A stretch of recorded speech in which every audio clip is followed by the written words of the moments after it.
ఏరువాక పౌర్ణమి అంటే ఒకప్పుడు ఊరు నిండా ఇడ్లతో రంగురంగుల ఇడ్లతో అంటే ఇడ్లను బాగా మంచిగా స్నానం చేయించి మంచిగా డెకరేషన్ చేసేవాళ్ళు అనమాట. వాటికి ఉల్లిగడ్డలతో రంగులు వేసి కొందరైతే పెయింటర్స్ పెయింటింగ్ కూడా వేసేవాళ్ళు అనమాట. ఇడ్లకి మంచిగా బొమ్మలతోని ఊరు నిండా ఎడ్లు ఆవులు కోలేగలు అవి కనిపించేవన్నమాట. కనీసం ఒక 50-60 వరకైనా ఉండేవి. మా చిన్నప్పుడైతే అలా ఉండేదన్నమాట. ఇప్పుడైతే అసలు 2 ఎడ్లు 2 అవి చిన్న కోలేగలు అనుకుంటాను.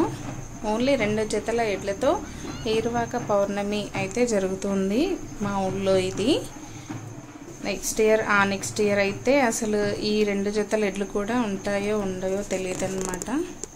కనీసం మనం ఏదైనా చూస్తున్నాము, నెక్స్ట్ తరాల వాళ్ళు ఈ మాత్రం కూడా చూడాలనుకుంటాను. ఓకే ఫ్రెండ్స్, వీడియో నచ్చితే లైక్, షేర్ అండ్ సబ్స్క్రైబ్.